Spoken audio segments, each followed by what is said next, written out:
started with Coffee with the Principal. Welcome everyone, bienvenidos. Thank you for being here. My name is Maribel Gavin. I'm your principal. And it is my honor and privilege to serve you and your children as the principal of Sweetwater High School. Before we get started with the agenda, those of you who are returning, how many of you are returning parents? Raise your hand. How many are returning parents? Excellent. I love having you back. We always start Coffee with the Principal with a little icebreaker question just to get us all talking. I don't like to be the only one up here talking. So what I'd like you to do is find a partner, just one person, and it would be ideal if it's someone you don't know, so you can introduce yourselves. So go ahead and make eye contact. It might be someone you're sitting next to, or you can always get up and find a new person. But make eye contact with someone and make sure everyone has a partner. And some of our staff here are going to make sure everyone has a partner. And if you don't, we have plenty of staff here that will be your partner. So here's your question. Listen up, here's your question. It's a whole new school year, and everyone's going to participate, even our staff. I'm going to participate too. Here's your question I want you to discuss with your partner. What are you looking forward to this year? It could be personal, it could be school related with your children, but anything. What, in looking ahead this new school year, what are you looking forward to this year? Love to hear all the talking. Everyone got to know each other a little better. I know I got to get to know a new parent, Leticia. It was nice meeting you. And we shared something we're looking forward to, and we're actually on opposite ends, but we have something in common. She's looking forward to starting school this year, which is great, so congratulations. She's going back to school. And I'm looking forward to finishing school, because I've been in school at San Diego State and I'm very ready to be done. And this is my final year. So we both have that in common, which is great. Okay, what I'm going to do now is I'm going to introduce a lot of key people on campus, important staff that we have here on campus.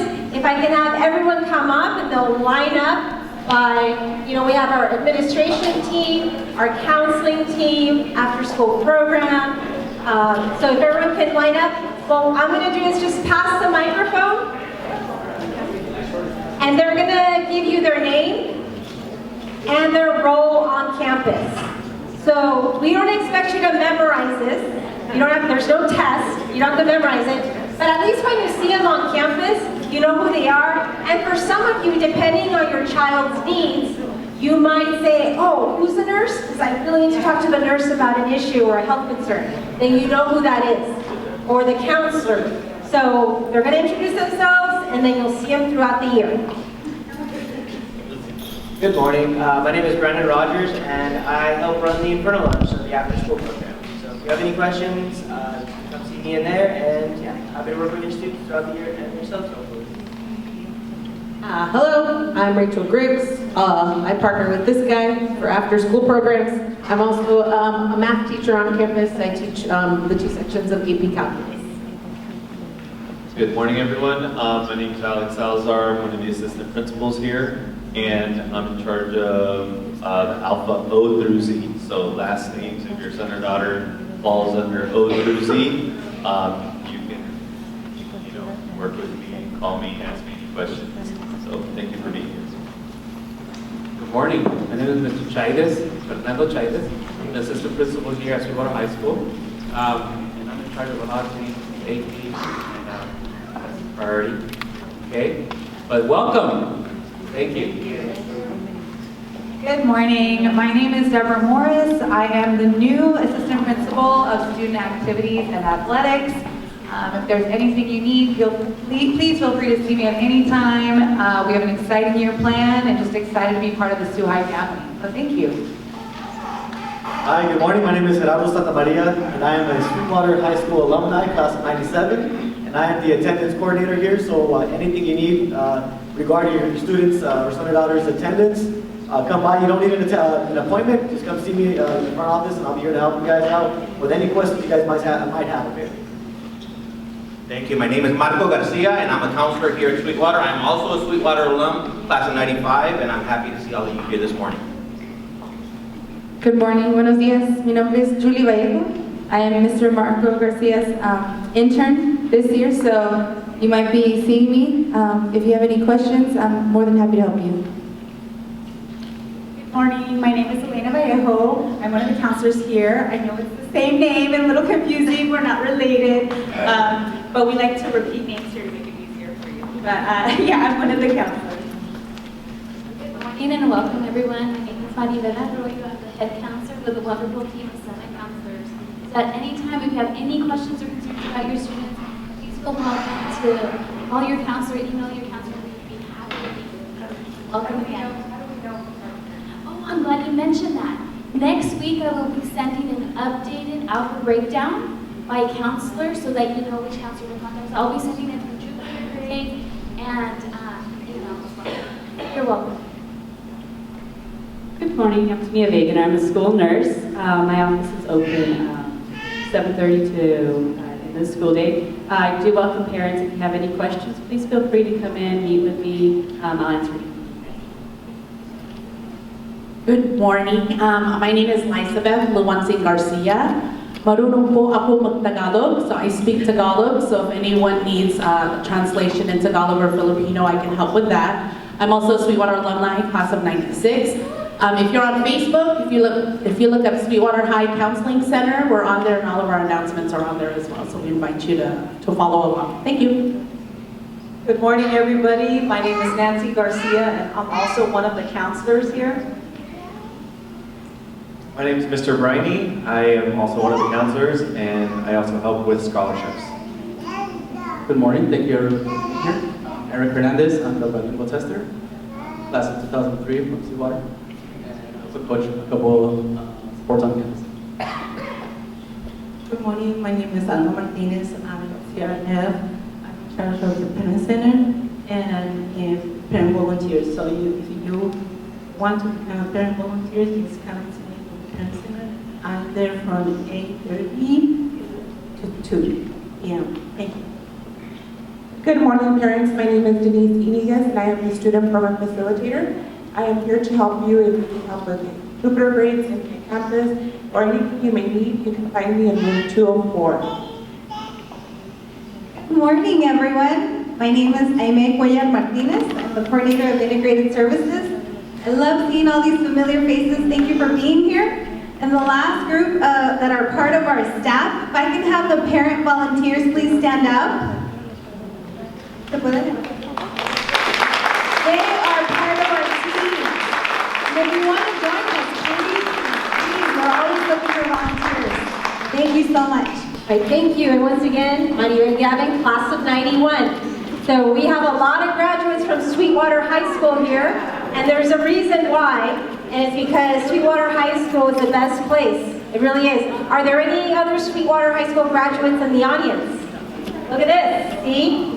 So there's a reason why we all keep coming back and why we want our own children to attend Sweetwater High School. It really is a very special place.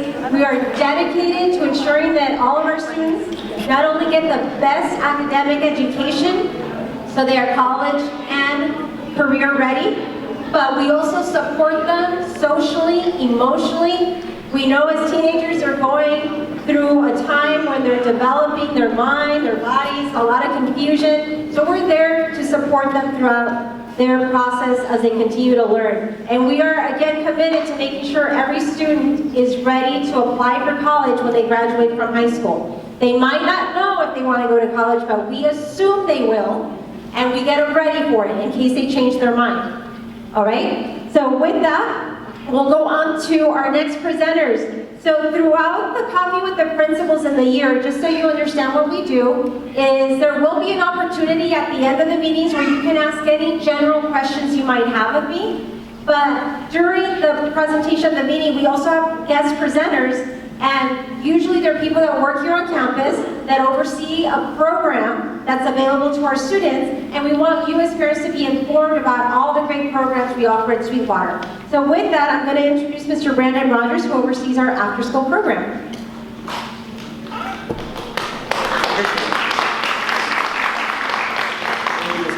So yeah, as I introduced myself a couple minutes ago, so my name is Brandon Rogers. I help run the after-school program along with Ms. Rachel Griggs. She's the one that just walked out. So we offer a ton of different opportunities for these students, whether that be from the clubs that we offer to the just general festivities that we do throughout the year for different holidays or different just random national days that pop up.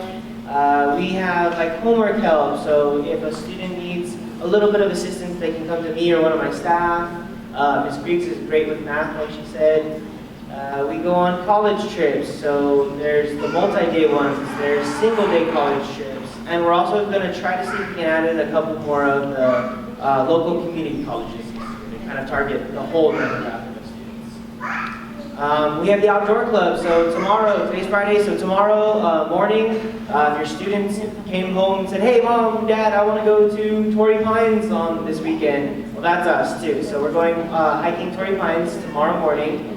We have a bunch of cool activities scheduled throughout the year.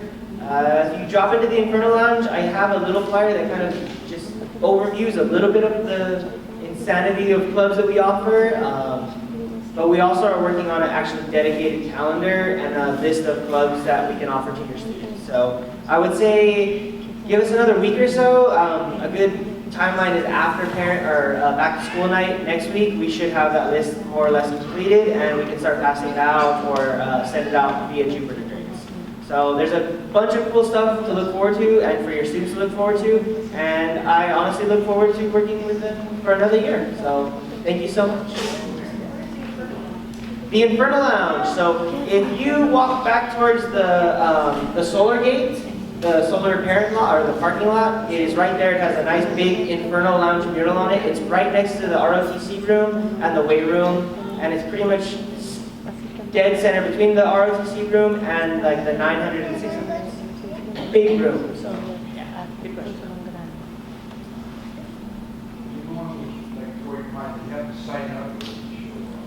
Yeah, there is a participation form that's required, so obviously it's a school. Oh yeah, so the question was if students want to go on these adventure trips or any of these trips, do they have to sign up prior or can they just show up the day of? I prefer them not to show up the day of because then it's like a little bit more of like you letting me know if that works or not. So preferably the students will have to turn in a form saying yes, my parent has signed this or my guardian has signed this, I'm able to go. And it kind of just gives us the ability to do that. So your students can get any forms or field trip forms for the after school program in the Inferno Lounge. So if they need to come, if they want to go on any of these trips, the college trips, the outdoor trips, any of the trips that we do, they come see us and they can get it from us. Yeah, thank you so much for your time. Have a great day.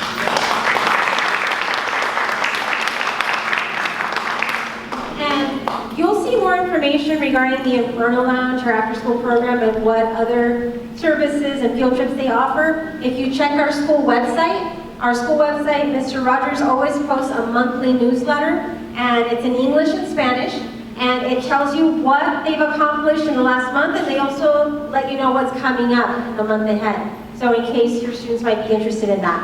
All right, with that, we're now going to go on and introduce our Academy's coordinator, Ms. Kranzberg.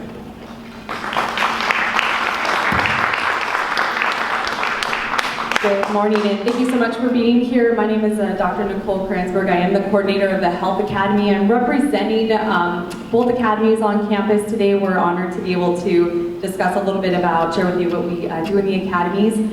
Really quick, I'm going to also have Diane introduce herself. Well, good morning, everybody. My name is Diane Barba, and currently I'm a student here at Sioux High in the Health Academy. Thank you. Lastly, Mr. Hernandez was kind enough to pass out a piece of paper with a QR code. When you have a chance a little bit later, please feel free to utilize that. We would like to get some information from parents on how we can better serve you as an academy as well as your students. We appreciate that. Hold up your phone with a camera. On the camera mode, if you hold it up or to the paper, it takes you straight to the website. So a little bit about the The Health Academy, it is a California Partnership Academy. It's a 3-year pathway, and you'll see in this PowerPoint presentation, we wanted to make sure we included some pictures just to show some of the skills and things that we do throughout the year. Diane will actually be talking a little bit more from a student perspective here in just a little bit about the California Partnerships Academy programs. They are a 3-year pathway, and they begin in the 10th grade year. We do our best to recruit from Granger as well as National City and Middle to let them know ahead of time that we have these programs on campus, and they're able to choose whether to be in the Health Academy or the Welding and Engineering Academy. A little bit of a backstory on the CPAs. This is brought to us by the state of California. There's a grant that we're able to operate under for both academies, and what they've done is they found out what industry needs, and we found there's a lot of need in the healthcare industry, specifically with CNAs, nurses, shortages with x-ray technicians, orthopedic technicians, and those sorts of career pathways. And so it's our job as educators and the academy to really provide these opportunities for students to be able to enter the workplace, whether they begin at 18 or they choose to go on to a 2-year or 4-year college program, and therefore also have those skills ready to be able to complete those opportunities. What's unique about our particular program is it's mandated by the program, the grant, is that we have to give them industry certification. So they come out with CPR, first aid, as a BLS, what we call basic life support. So this is industry level certification. They also in our Health Academy are able to take the medical assisting course, and with successful completion, they can sit for the California MA or medical assisting certification, where at 18 years old, they would be a certified medical assistant ready to enter the workplace. In addition to that, we have a ton of work-based learning opportunities from students, which amount to field trips, internships. They're actually working with industry, working with professionals. They'll be in, some of them might have the opportunity to be in physical therapy or the emergency room. We have some students actually in labor and delivery to really see day to day what it looks like. We do a great job at showing them in the class, but now transferring those skills, that education to the workplace. A few things, kind of some myths, and want to debunk those, is that all of our classes are A through G approved. We've gone through that process with the UCOP. So students, with successful completion, they are able to apply to college. In addition to that, we have a couple code of conduct things that I wanted to highlight, and what that is we require our students to have a minimum, in addition to their community service hours with the school. We have 30 community service hours they have to do with health related opportunities. So that might include like the walk for autism. We do the breast cancer walk. We also do an event in September with the Padres where we help raise money for a local organization. And so we really want them to buy into the health industry and really see what it looks like to be a servant in the community.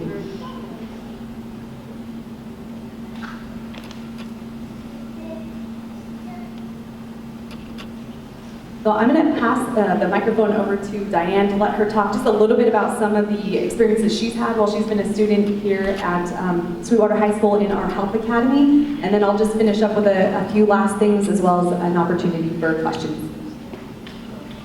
So currently as a student here at Sweetwater, I was able to go to the first responder course. And as a first responder, I was able to be CPR certified. I'm able to do many things that an EMT could. And also an event that we did with a ground industry partner, where we basically got to meet up with different professions. I got to meet a firefighter, immigration officer, a nurse in the ICU, a nurse in pediatrics, and I also got to meet so many other people in the healthcare field. And being part of this program is a very good opportunity, because not only do I get to learn what it's like to be in the hospital, I also get to learn how to be care aid to someone. If there's an emergency, I am there. And this program will teach your students, your kids, what it's like to be a doctor, a nurse, or even just a physical therapist. So this is a really good program if you want your children to explore the broad area of healthcare. And we also do have the Academy Awards, where you do get the sashes there. Your seniors, they get sashes like this, the CTE program. and this one when they complete a whole three-year requirement. So that's also a good thing to look forward to for your students to walk down, having these sashes, being proud that they represent the Health Academy.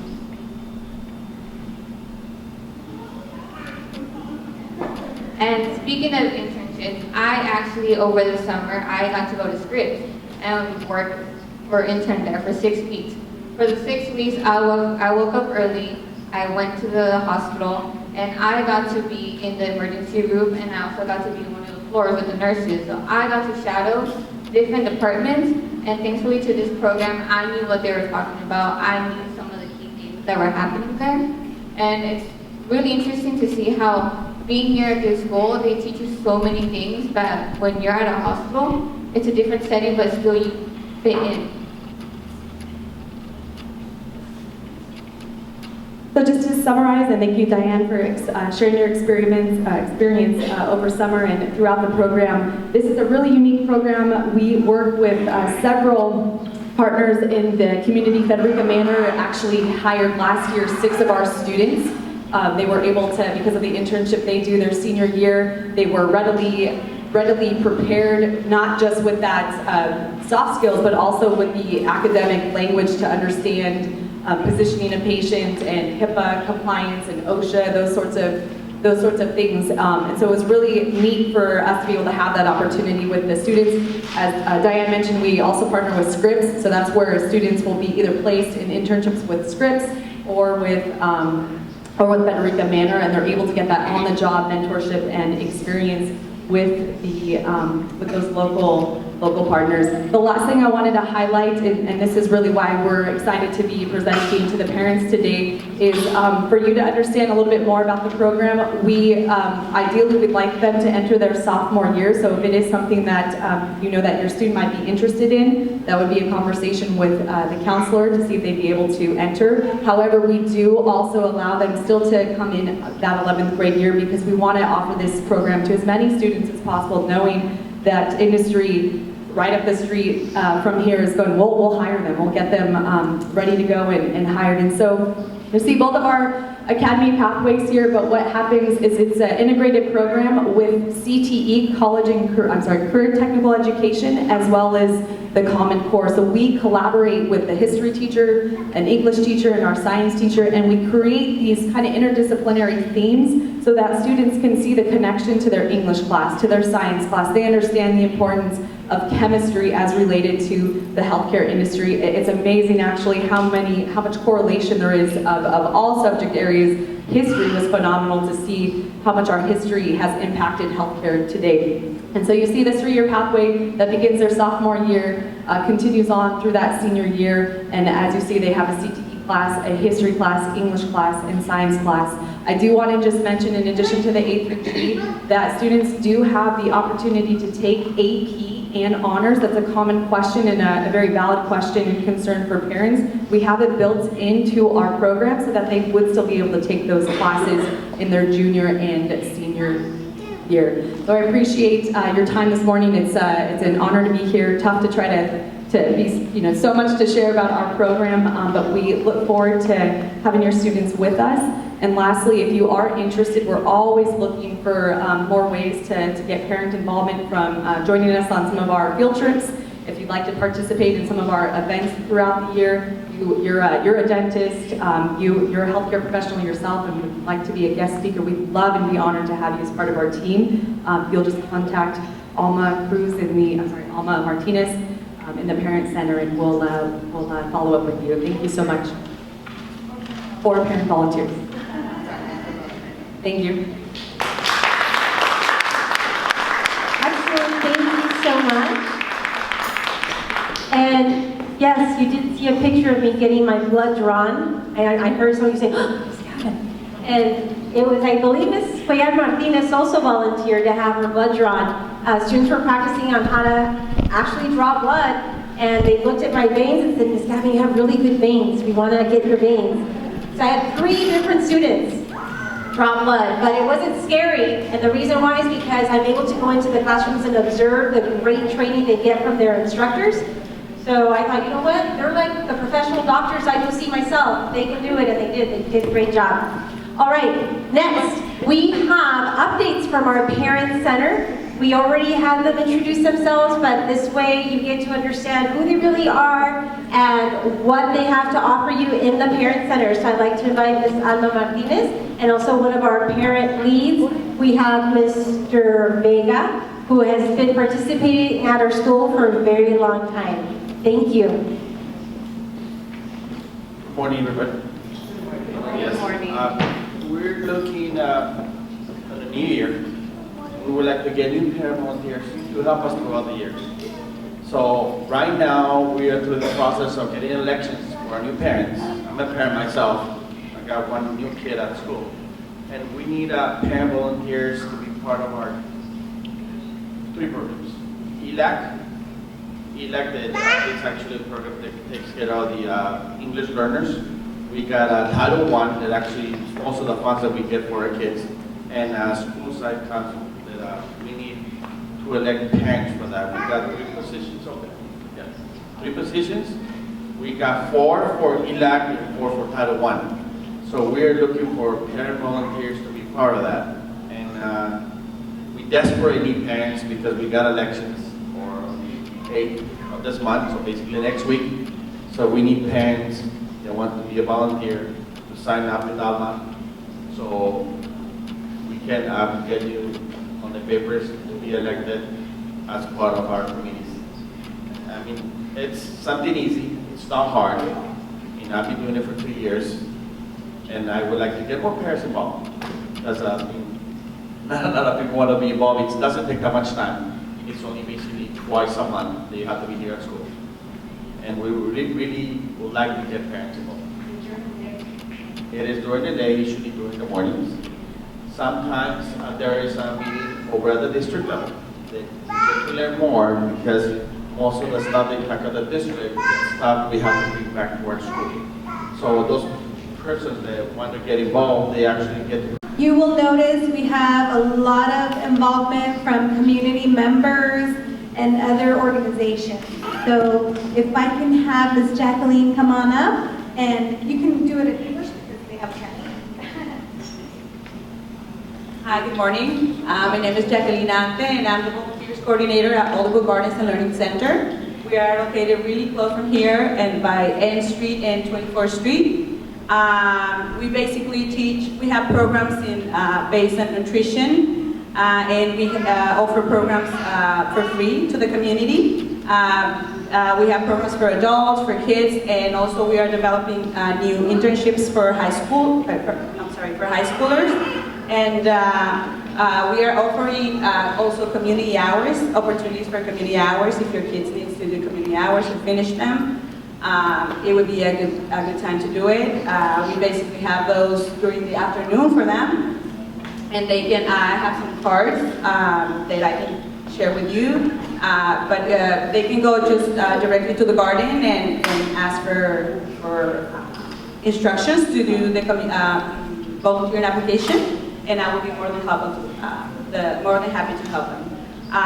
Right now, we are developing a new internship, and we are recruiting kids for this.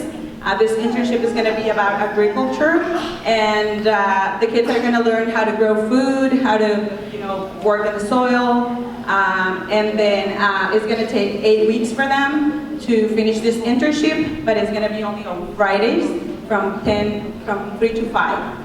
So it will be, we offer like a little refreshment for them when they arrive, and then they start with the internship. It's going to be I repeat, only on Fridays, and they can apply in our website. Our website is olivewoodgardens.org, and then they can click on the apply link, and it will be very, very easy application. We are doing this process because we want the kids to be prepared when they apply for a scholarship or when they're going to apply for college. So we're trying to take care of all those details and get our kids ready for that step, and also teach them about community service and how they can help their own community doing this kind of internships. So if you guys have any questions, let me know. I'm going to stay here for a little bit more if you guys want to call one of my business cards, okay? Thank you so much for the opportunity and the time.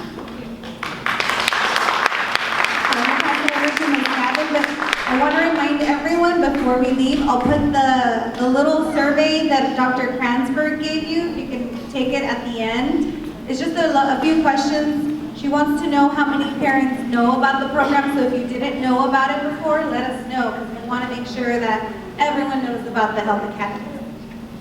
Yes, so much great information today. I feel like we're getting a lot of great information. Olive Gardens, I mean, they're all about teaching our parents and our students on how to basically cook healthy and have a healthy lifestyle. You know, last semester they asked me to be one of the judges. They had a lot of our students that were in cooking teams, and they had a cooking contest. They asked me to be one of the judges, and it was wonderful. I ate such great food, and it was healthy.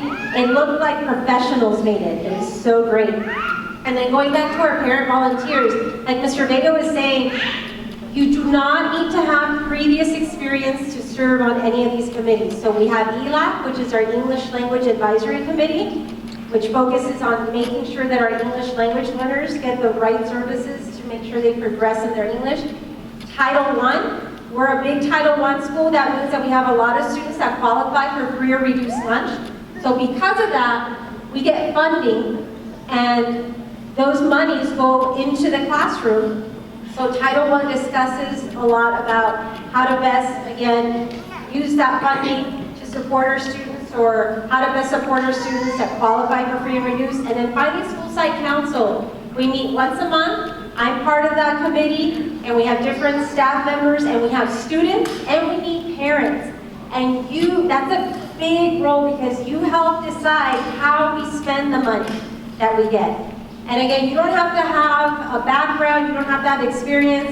We walk you through everything, and we already have great leadership, like Ms. Martinez, Mr. Vega, other parent leaders that stood up, that are here volunteering. They all can help you. So again, if you're even a little bit interested, come see them after the meeting. They'll be there at the table, and you can get more information, right? We really need your support. Oh, now, with that, we are ready for any questions that you may have, general questions. Now, if you have a specific question about your child, or something that's more personal or related to your child, we're here after the meeting's over, and you can ask that question one-on-one. Either myself, Ms. Martinez, Ms. Inez up there, we're all here after the meeting's over, and you can ask us one-on-one. But if you have a general question, please, this is the time to ask, because I'm sure you're not the only one that has the question. Other people are probably still wondering. Are there any questions? Yes.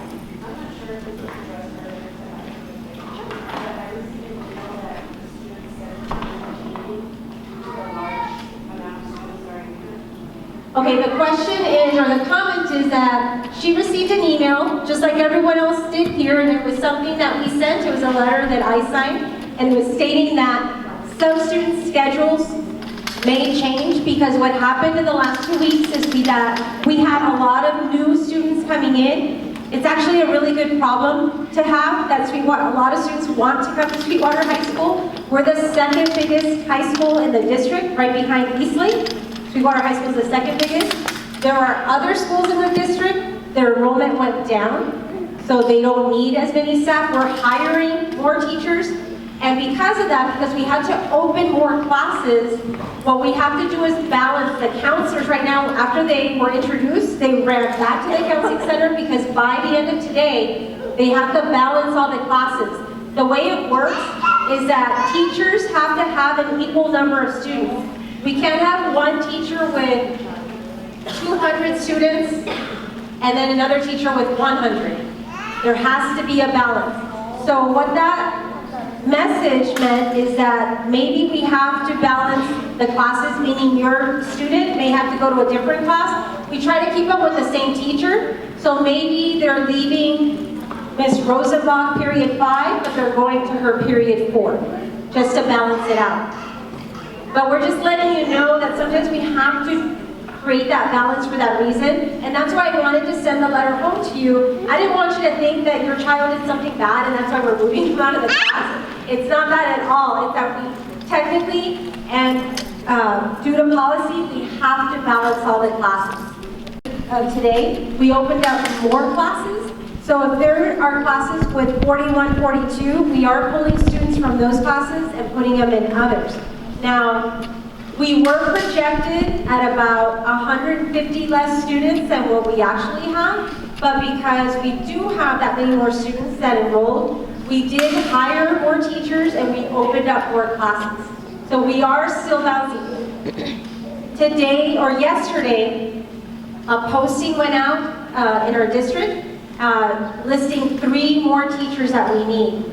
Now, some of them are already, the classes are already open. We have substitutes there, so we're hiring the permanent teachers, and that's why we put that out. Yes, a follow-up? Yeah, actually, that's good you just brought that up, the substitute. So you guys are getting permanent teachers? Oh, yes. Okay. Yes, so if there's a sub in your child's class, there will be a permanent teacher. Okay. Yes, absolutely. Because a substitute cannot be in a classroom for more than a certain amount of days. Yeah. Legally, we have to then have a permanent teacher. Yeah. Okay. Yes, here and then there. I met with one of Ms. Chavez. I don't know if you guys have any last name. Chavez Casas. Chavez Casas? I think so. Okay. And she didn't come today, huh? No, she's one of the counselors. Was she here? I don't remember. No, she must, sometimes, if they weren't here, it's because there was a crisis. If they had like a student that was not having a good day and they are talking to them about something, they're not going to leave them. So that's probably why she stayed here. She was, just to bring it up, excellent. We had, see, that's when I heard this, I was talking about maybe because he's so happy with that. And then, this is things that don't find out. Right. But anyway, she's excellent, very open, I'm glad you got it. Good. So just a comment about the counselor, had a really good conversation with her.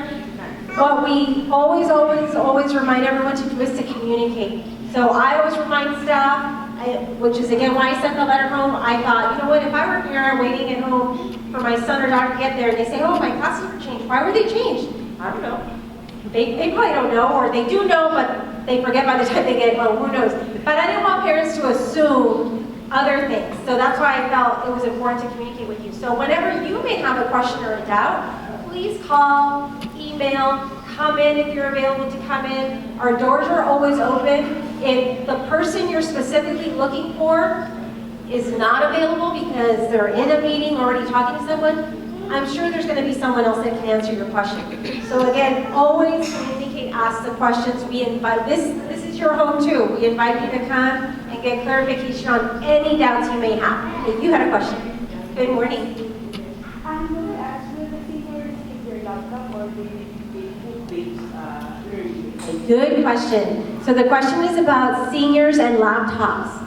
So unfortunately this year, in last year, all 9th through 12th grade students had a laptop issued to them that they use here at school and they also take home to do any homework. This year, unfortunately, seniors were not able to get laptops, and it's because over the summer, well, it starts back in May. At the end of May, students had to turn in their laptops like they do their school books. They turn them in, and then the district has a company they work with, and they look at each and every laptop. So about 40,000 laptops for the whole district. And they look through each one, and they determine that if it's okay, where they can use them again next year, or if it's damaged in some way.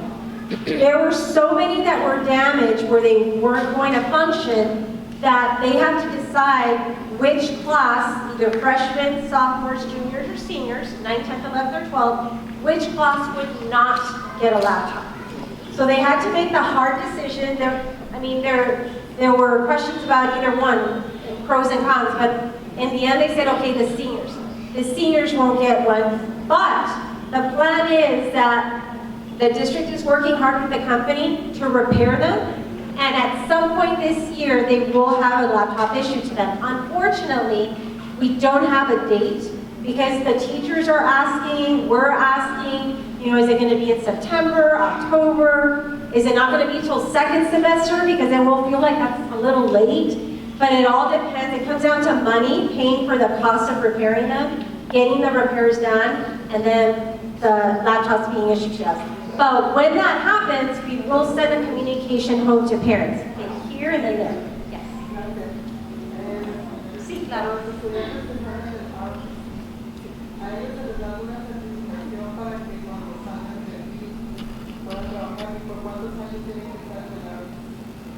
Okay, the question is, for students that are on the MCJROTC program that we have on campus, do they get a certification at the end of when they graduate? And are they then able to use this to be able to find a job? ¿Usted dice específicamente un trabajo asociado con el militar o no regular?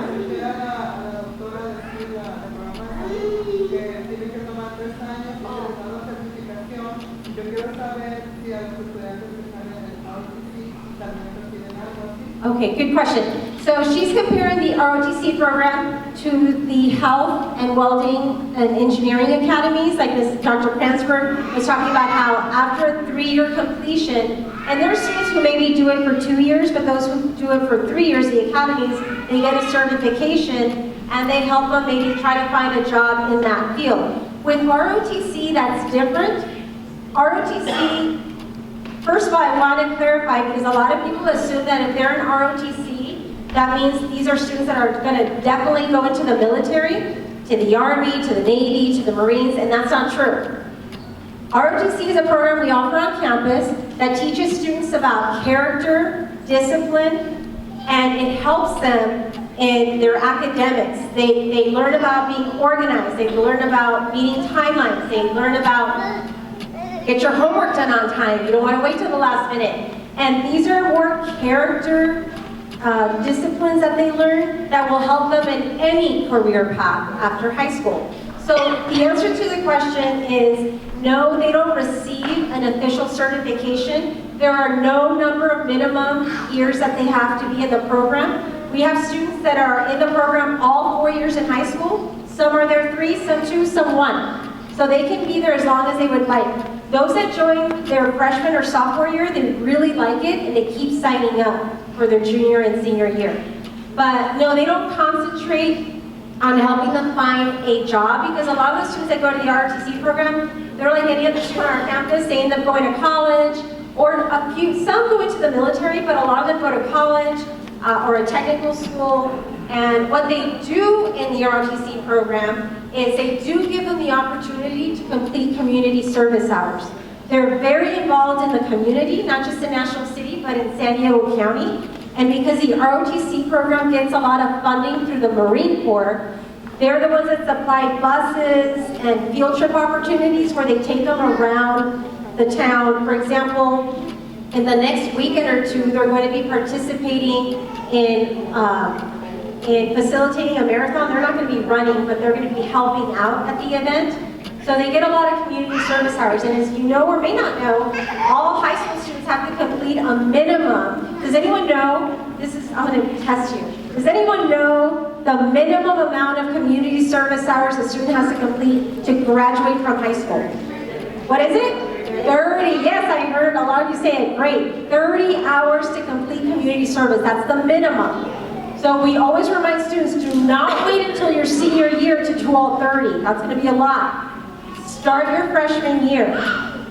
Ideally, they should do at least 7 or 8 hours a year so it doesn't pile up. Now, that's just to graduate from high school, but we have a lot of students that complete a lot more than that. And the reason for that is that if they're going to apply to college, which they should, it looks a lot better when they have more hours on there than just the minimum. Because when they just see 30, well, of course you did 30. You needed that for graduation from high school. But if you have 50, 75, 100, last year we gave an award. Every year we have a general awards assembly at the end of the year. We gave out an award to a student. Every year we give it to the student who has a senior who has completed the most number of community service hours while in high school. Ms. Martinez, do you remember? It was over 1,000. It was over 1,000. It was incredible. But we have a lot of students that love to support the community and help out, and they make it their job. They're not getting paid, but they show up on weekends after school and help out. And you had a question, and then here. I'm still waiting. Oh, I'm sorry. Here, 2, 3, yes. So I'm actually going to go back to the laptop issue? Oh, yes. So, it's really messed up that the seniors are gonna be suffering because of that, parents and other students being unresponsible. And we all did sign like a waiver, right? Right. Saying that the student and the parent are responsible for any equipment that we would have to pay $500. So why are seniors being punished for that? Maybe the parents and the students that weren't responsible and have damage or missing, items or whatever, those are the ones that should be punished, not the seniors. They have their last year, they should enjoy it. They shouldn't have to be punished for something that somebody else has done. Right. So So the comment that was made is that, going back to the laptops, not fair that it's the seniors that have to suffer and not have a laptop issued to them this year, even if they get one later, and again, we don't know when later will be, but to not have one since the beginning of the year is not fair, especially, as you all know, parents have to sign a waiver that say that you and your student are responsible for the care of that laptop. And that if something were to happen to that laptop, that means that's about a $500 cost. Not always, depending on the damage. Sometimes it's $50, $100, it depends. Now here's the thing. We do follow up with the parents and the students, and we do tell them, okay, you will not, especially if the cost is over $349, I believe, they don't have another one issued to them until they pay towards that cost. The problem is that even though we have parents and students, and we have a list of those that owe money to repair these, they're not paying it. We can't go to their home and say, we're going to stand here until you give me the money. That's not our place. We don't do that. And it's not that we don't want to, it's that in our role as educators, we're not debt collectors. We don't go to homes to collect money. Now, we do send notices, we do call, we say, you can help us out. Maybe you can't pay all $500, but if you can start making payments. So again, that's something the district is also working on and trying to get that money, and each school is also helping out with that and trying to get that money back. Yes? So, you mentioned that, but at the same, okay, you're not gonna go and you're not a bill collector, blah, blah, blah. That's fine. So what's the point of signing a waiver? What's the purpose? Do you see what I mean? If nothing's gonna be done. I'll give you an example. Last year, I have two daughters here. Now, I have a junior and a senior. So last year, one of my daughters, well, they sent me an email saying that my daughter had damage to whatever of the laptop or whatever, I was like, no way. On my daughters, I make sure, they're well taken care of. Everything. I'm not gonna pay $500 because I am one of the responsible parents. If I sign that, I'm gonna be responsible for that. So no, there was no doubt. I said no. So I ended up calling the school. I spoke to the librarian, Mrs. Chappelle Brown? I believe so. I'm right here. Yes, I spoke to her. I spoke to her and I told her the situation and whatever. She said, oh, you know what? Let me go ahead and look into that. She called me back. She called my daughter so they could check her equipment and everything and nothing was wrong with my daughter's laptop or her equipment. Why was I getting an email? When the people that actually should be getting an email or anybody should be active are not. That's ridiculous. And that's why if at any time you get any kind of communication, whether it's a phone call, an email, or a letter, and you question the information that's on there, immediately call or get a hold of someone so we can clarify. Because, we have over 2,600 students, mistakes happen. We certainly do communicate with those that do owe the money. We do continue to do that, calling, emailing, saying, So how do you hey, actually get the money? If anything, how do you feel like how? well, typically the parents will come in. A lot of money that is owed. Right, so typically the money, the parents will bring it in, and then we send that off to the district. So there's a system where they may bring it here, they don't have to go to the district to turn it in, they can turn it in here, and then we send it to the district, because at the end, it's the district who has this debt. I mean, we have them at each of the school sites, but as soon as we collect it, we send it to them because they're the ones that have the monies at their district level, and they're the ones that make the purchases and so forth. And again, I know it's frustrating, and we wish that, you know, people were either more responsible for the equipment or they would follow through, and unfortunately, it does seem like it's now a group of students, in this case are seniors, that are being punished for others that didn't follow through either by taking care of their equipment or by paying for the damage. But unfortunately, it's something, again, the district is continuing to try to fix. I will make sure to communicate this dialogue with them, let them know we had coffee with the principal. There were a lot of parents that were concerned about this, and just so they understand that it's ongoing, that it is something we need to try to fix.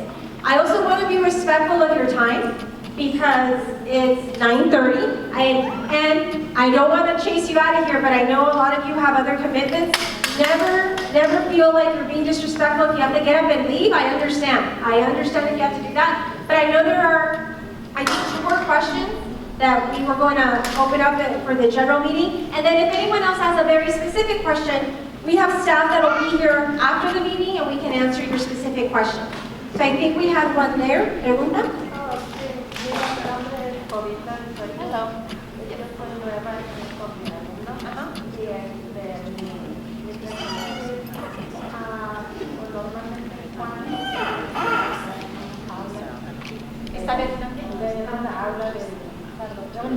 Oh, sí.